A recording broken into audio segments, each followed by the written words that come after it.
Part 23. Panic set in then, and I jumped up. Announcements? My mind raced through the conversation. I had only agreed to date him, the vampire version, not. Where had the miscommunication happened? He stood up. Not that announcement, he chuckled. He took my shoulders and turned me to him.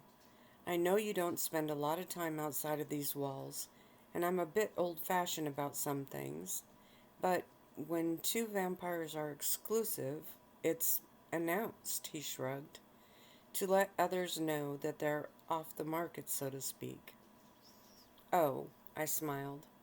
I guess I am more naive than I thought, though the relief flooded through me. He slid his hands down my arms and took my hands. Like I said, as slow as you need to go. We will do this on your terms, in your time. When I didn't respond, he shrugged. We can walk out of here with this just between us. No one has to know. I heard a bit of disappointment in his voice, but the thought of marching out there and telling everyone we were dating made me a bit dizzy. The realization of it was still spinning in my head. I looked up at him. We were dating. Then the interruption came, in the form of a hard knock on the door. I jumped and gasped. Jonathan smiled and called out. My dad replied, and I tilted my head. Why didn't he just walk in? I looked at Jonathan, who was still smiling. I did have to ask permission to ask you. Really? He nodded and then opened the door. My dad walked in and realized we were still holding hands, and I realized we were still holding hands. I pulled mine away and then felt stupid for doing that.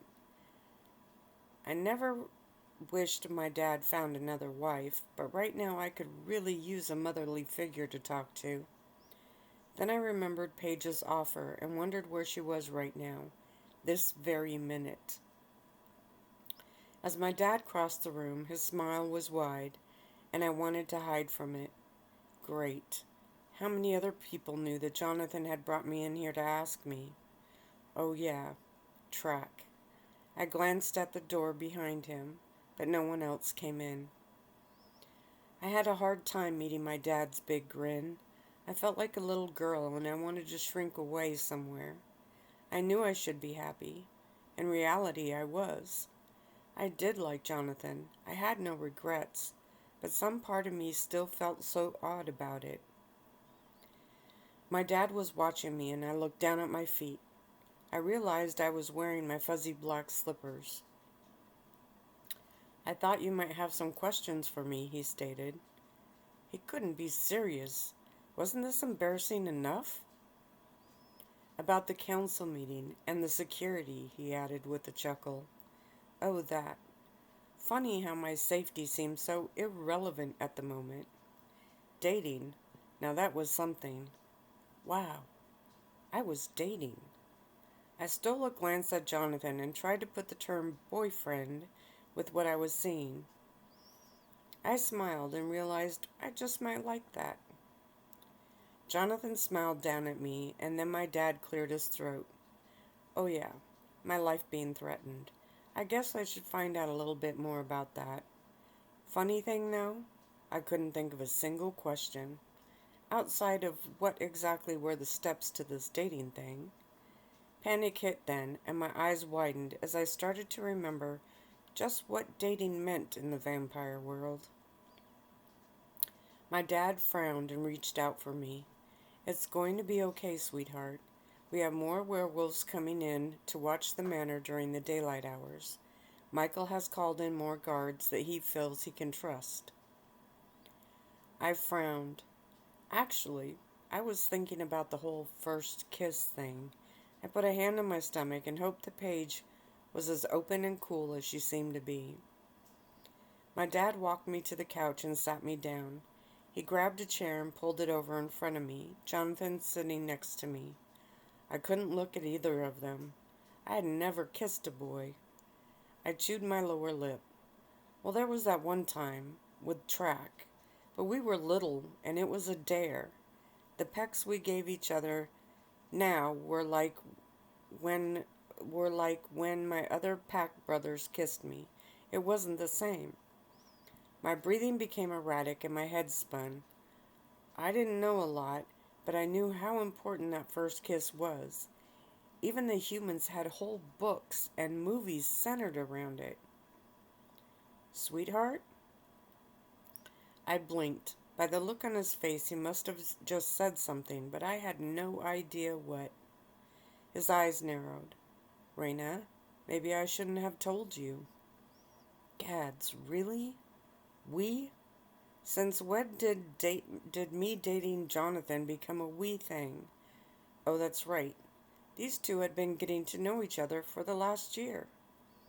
I felt a twinge of anger then. My dad and my boyfriend, still weird to say that, knew each other better than I did. That was creepy on quite a few levels. I felt my dad's hand on my knee and I looked up at him. I know this sounds serious, and I guess it is, but we have things under control, sweetheart. I wrinkled my nose and tilted my head. Had my dad gone nuts? Then my eyes widened with understanding. Oh, right. I smiled then. Guess I was the one going nuts. It was my dad's turn to frown. I know this is upsetting news, Reina, but I wanted to let you know. You always hate it when I keep things from you. Like the last year, I thought, but I couldn't be mad at my dad. He did what he did because he loved me. I shook my head, trying to clear it so I could focus on what he came here to talk to me about. I'm glad you're telling me, I stated, having to mentally shove a few images out of my head. He nodded and sat up a bit. The normal emergency drill is off. Too many people knew about it. The new ones are only known by me, Michael, Jonathan, and Track. Okay, so maybe this was serious. And now you will tell me? All you need to know is this. If any one of us comes to you and tells you it's time to go, you need to listen. It's time to go? I thought. No super secret catchphrase like in the spy movies? That was a little disappointing. There's also a backpack in a place that I will show you. No one else but you and I will know where that is. Why? He shook his head. Just in case you need to go and none of us are around. Okay, now I really wasn't liking this. In it is money, maps, a phone with a charger that is untraceable, and a few other things, he stated. Suddenly my scales of what was important shifted. My dad looked too serious. I turned to Jonathan, who wasn't smiling either. What could happen that they wouldn't be there for me? Could my bizarre shifting really be the cause of all this? I understand that thinking there was a way for vampires to walk in the sunlight would be huge, but I couldn't do it. That was easy enough to prove. Even in wolf form I couldn't do it. I have kept you very sheltered, he stated in a low voice. Now part of me regrets that. There are people out there, Reina, not nice people. Dad, I'm not a child, I replied, and he nodded. I know that, but some of these people are willing to do anything, literally, to get what they want. And right now they want me.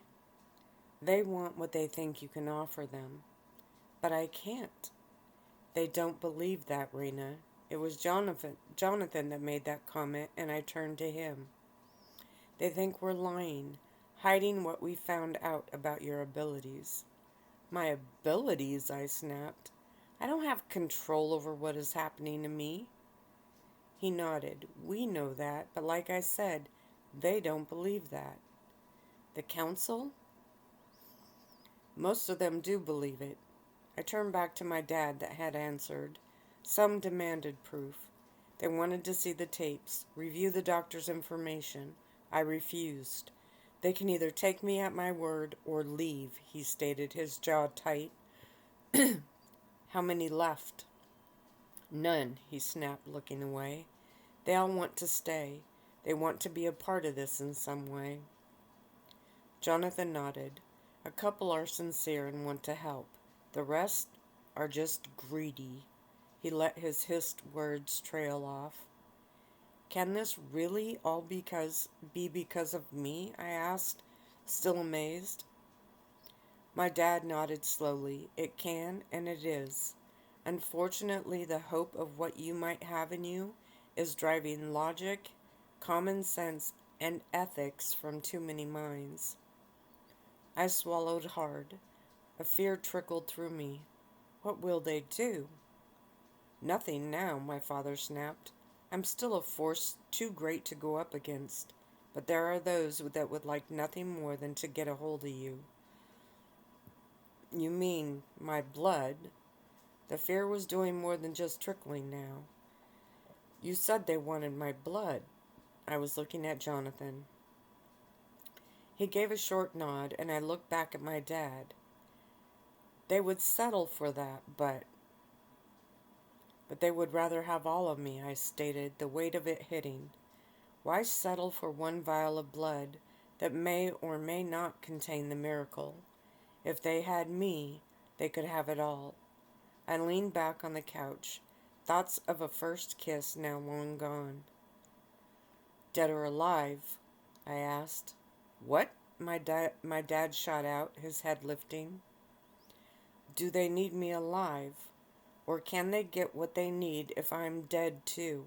Completely dead, I stressed.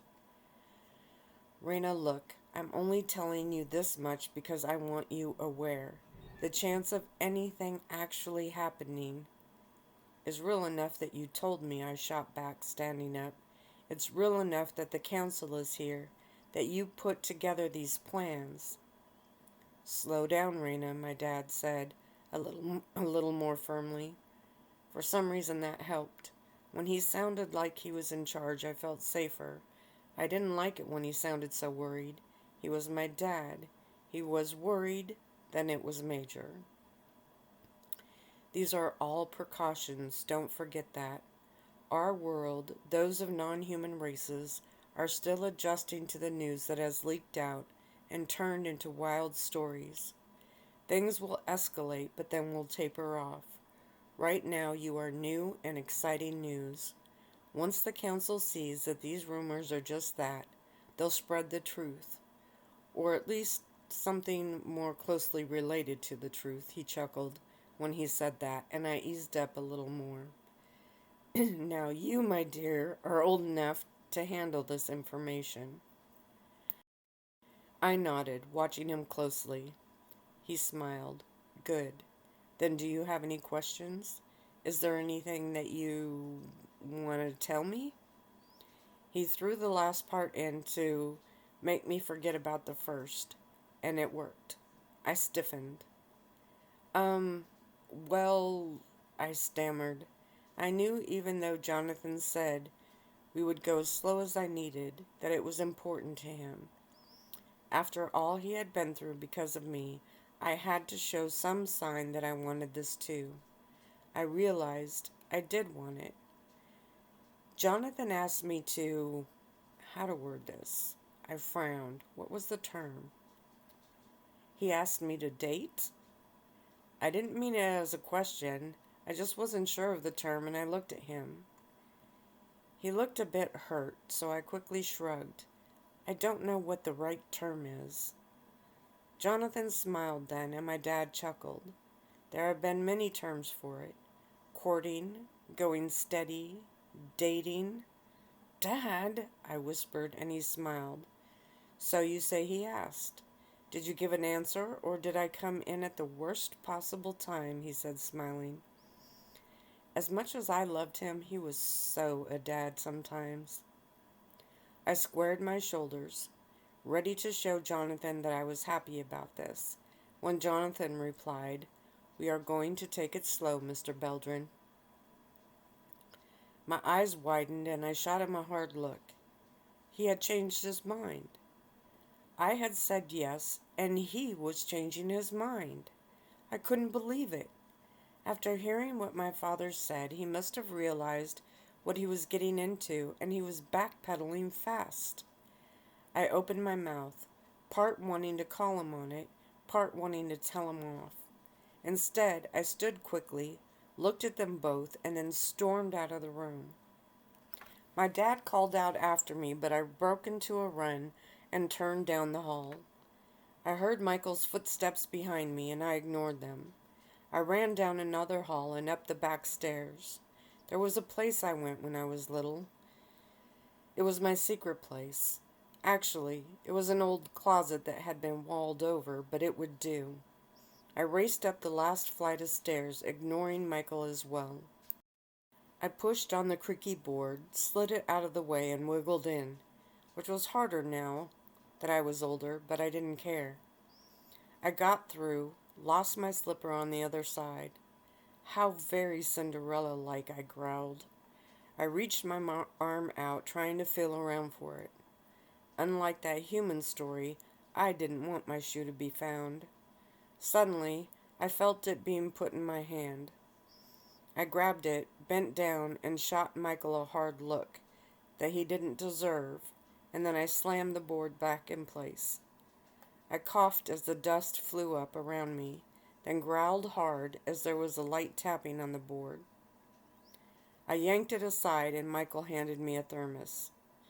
The snarl dipped a little. I mumbled a thanks and pushed the board back, a little less violently this time.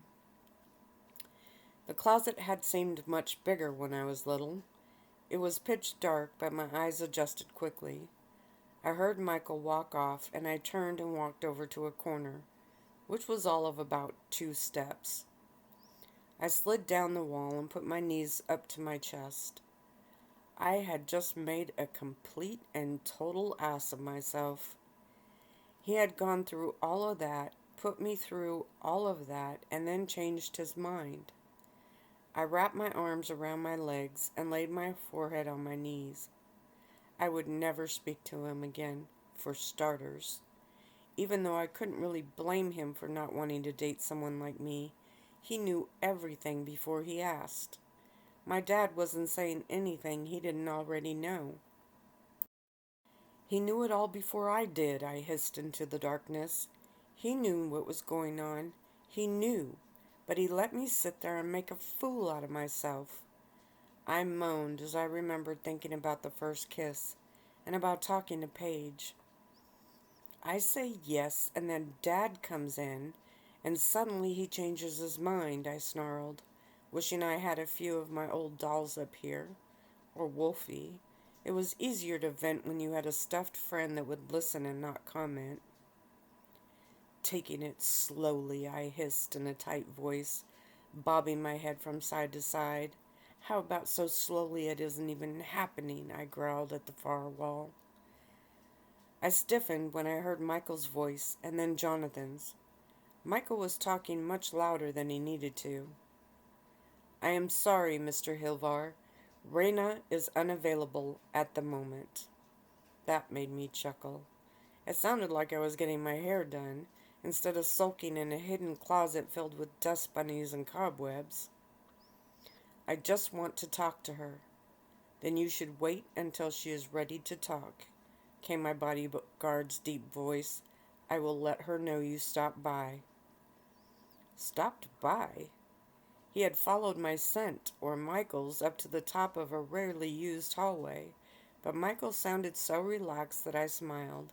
He so wasn't paid enough.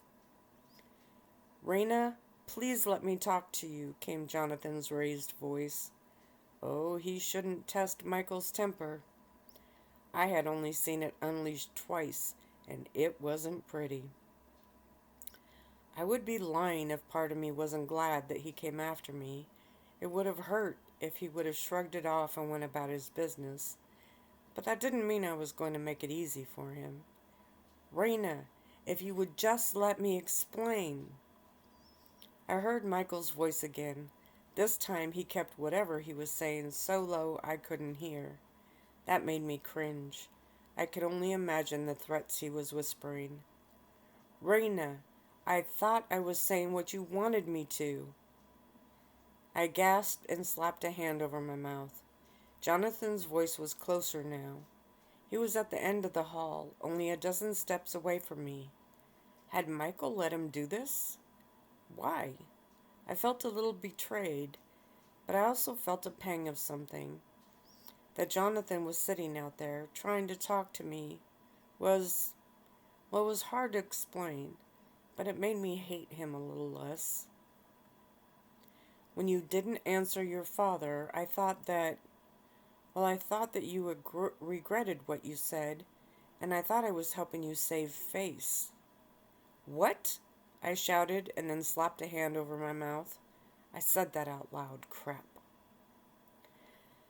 I heard his footsteps come closer, and I heard Michael's warning this time. Not a step further, Mr. Hilvar. The steps stopped. Reina, I'm lost here. I don't know what you're thinking or feeling. I know what you said at first. He was trying to keep Michael from knowing the whole story.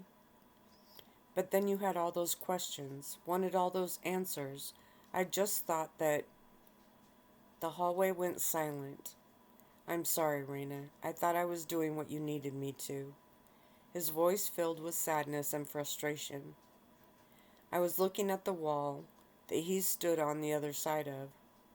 I stood and walked towards his voice, putting a hand up to the wall, ignoring the thick dust that covered it. I'm trying, he whispered, so close that I blinked. Could he tell exactly where I was standing? Please don't let me ruin everything because I spoke without thinking first. You seemed to be directly in front of me. My eyes traced where I thought he would be. I thought you were changing your mind, I stated, and I heard 2 more steps. Michael's voice came out, and I lifted my head. It's okay, Michael. Then I looked back at the wall. Me? No, Jonathan stated, his voice just on the other side now. I thought you were changing yours. But I was about to tell him, and then you jumped in and said what you said, I shrugged.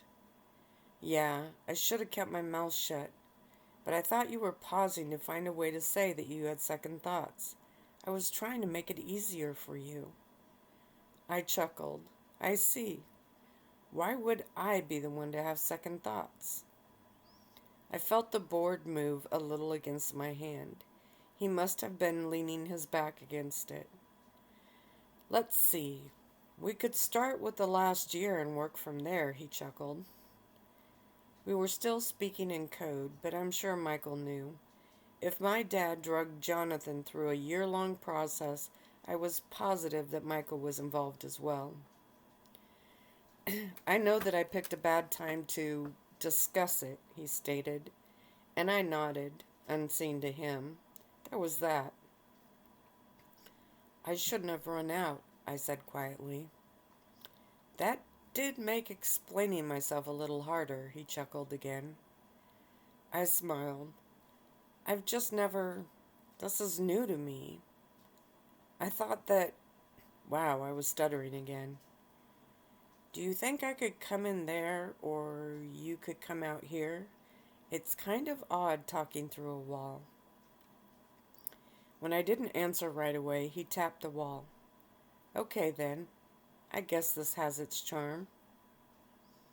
I walked down and pushed the board out, then stepped through, biting my lip. He turned and smiled at me as I pushed it back into place. I looked past him to where Michael smiled at me. Then he looked down at me and I glanced down. Oh great, I was covered in dust. I brushed at it and created a small cloud around me. I coughed and batted it away. Jonathan walked down to me, glanced at the wall, and I shrugged. It's where I go to be alone, I whispered, feeling a little more than foolish. Do you want to be alone? He asked quietly. I shook my head and he reached out and took my hand. I groaned. It was the hand that was on the wall, and it was filthy. He lifted my chin with his other hand. I'm not used to not knowing what to do, he confessed. You said yes, but I know that you're very nervous about telling anyone. He was right. For some reason, that part made my middle section flip. Great. He was right. I did need to take it slow. I had stormed out on him when he had actually been trying to help. I didn't deserve him. I have never had a boyfriend, I whispered, now looking at the wall. This is new to me, too, he stated, and I looked up. He smiled. Well, there was this one girl. She was a... I put my other hand over his lips softly. I don't want to know. When he nodded, I moved my hand and moaned as I left a streak of dust over his mouth. How bad did I look? I thought with you being older that... He smiled. Well, since you obviously don't want to know about that part of my past, I looked at him and he shrugged. I have never been deeply serious about anyone before.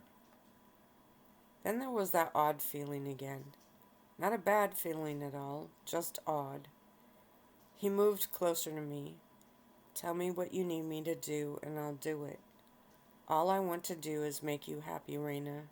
I have never felt this way before, and I don't want to make another mistake and risk losing it again.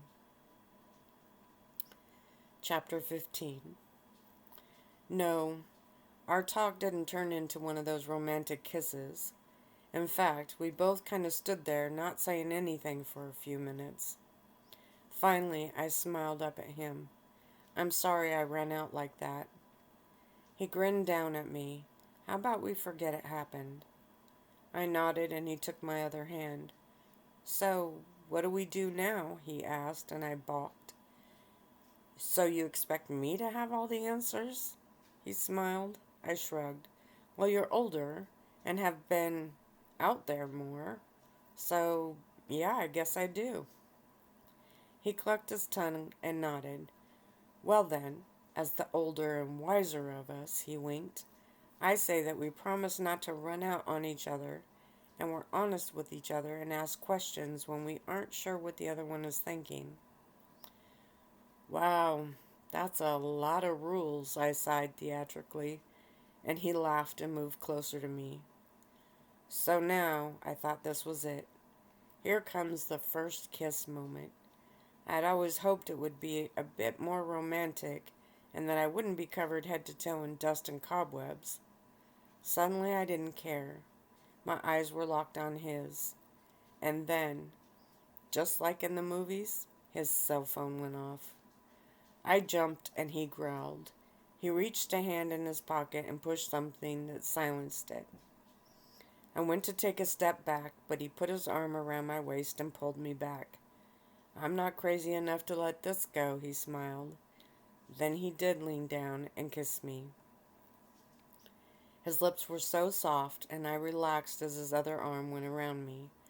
I don't know how long the kiss lasted, but it wasn't long enough if you ask me.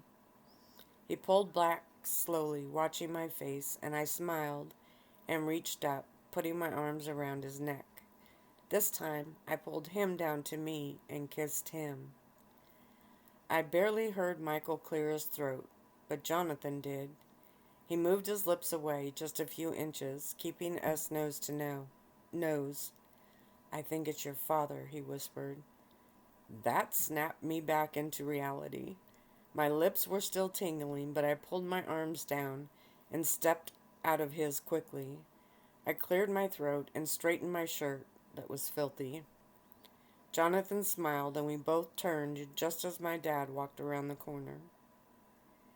He frowned and then looked around. What's going on? He asked. When he got closer, he looked me over, starting at my head and working down to my feet. I bit my lip. Then he turned and looked at Jonathan.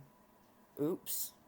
He now had a thin coating of dust down the entire front of him and all over his face. I just had a little mood swing, I said quickly. I came up here to think, and Jonathan followed me. My dad nodded, giving Jonathan a hard stare. I frowned, and stepped up in front of him protectively. I'm sorry I ran out, Dad. I guess all the shifting messes with more than I thought. He could still see Jonathan over the top of my head, and I found it strange how he could be wanting us to date and then standing there looking like he wanted to stake him to something. I turned and pointed at the wall. I was in there. I haven't been in there in a long time. Yeah, most people at the manor knew about my very secret, private room. It's covered in dust. Jonathan came and talked me out. So I left the part out about Jonathan never actually going into the room, but that was beside the point. He did talk me out. My dad nodded and looked back at me. You shouldn't have run off like that. I glanced behind him. Michael was with me. I was embarrassed about freaking out and just needed to have a few moments. Again, that was mostly true. He nodded slowly. I know this is all a lot for you right now. He finally looked at me. But it's not safe for you to take off, even here in the manor. I won't do it again, I replied too quickly, and he finally smiled. He reached up and stroked my dust-coated hair. You are something, you know that? I shrugged, grinning, and he looked at Jonathan. Seems there's finally someone that can talk her out of there. My eyes widened, and he continued. She stayed in there for 3 days one time before I could coax her out. I moaned. Great. Now he was telling stories of when I was a kid. Did parents take a class on how to embarrass their kids? Especially after that kiss. Those kisses that were still tingling on my lips. Gads, really? Jonathan smiled and my dad shook his head. You might want to go clean up, though. I nodded and started down the hallway. I heard the two of them talking, and I stopped and turned. My father was leaning close to Jonathan, and he nodded before following me. What was that about? I whispered as we headed down the stairs. Something about taking advantage of you when you're upset, and limbs being slowly pulled apart. He chuckled, and I took my hand when I gasped. He loves you, Reina. But I thought he was all for us getting together. He shrugged. He is, but that doesn't mean he's going to make sure I continue to be worthy of his only daughter. I grinned, and we headed towards my room. He stopped a few yards before my door. I better go get cleaned up too, he stated, looking down at himself. I nodded, and he smiled. We'll do this at your pace. He looked towards my door, and I felt a pang of guilt. I was worried about letting the others know, and I shouldn't be. He leaned down and gave me a quick kiss. I'll be right back. I nodded and turned, walking into my room. Track jumped up from a chair and walked over. What happened to you? I shrugged. I had a mood swing and went into my closet for a while. He shook his head. You shouldn't have run off like that. Yeah, so I've been told, I chuckled as I headed towards my bathroom. I stayed in the shower longer than normal, smiling as the water washed the grime off of me. But not thinking about it. I was thinking about Jonathan. When I finally stepped out, I wrapped a towel around my hair and wiped the fog mirror off. I took my time drying my hair, paying a little more attention to it than I normally did.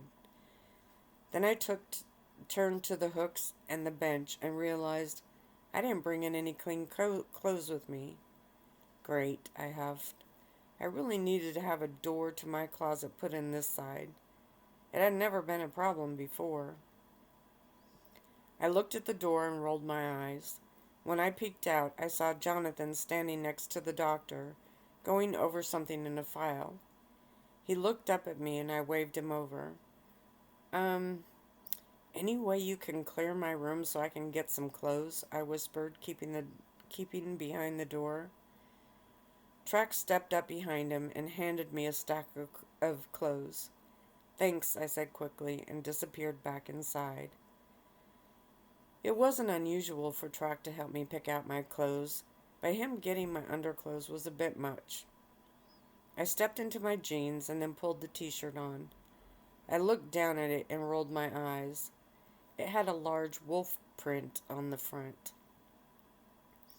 I scooped out my dirty clothes and towels and shoved them in a hamper. After another quick glance in the mirror, I walked out. The room was quiet, even though there were plenty of people in it. My dad stood with a man next to him.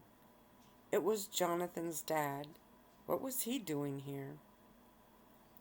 Track was sitting on the edge of my bed, and he stood and walked over to me.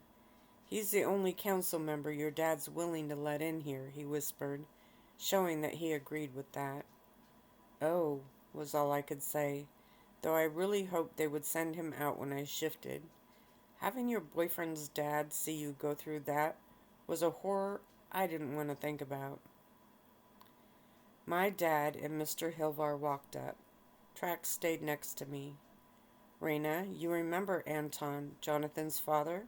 my dad said. I looked at the man and nodded. "Hello." He was a few inches shorter than his son, but had the same color hair and eyes. Jonathan walked in then, frowned and hurried over. This little corner of my room was suddenly very crowded. "Dad?" Anton nodded. "I thought I'd come up and say hello and offer Reina my support in person." He smiled at me, and I gave him one in return. And that's where I'm going to end.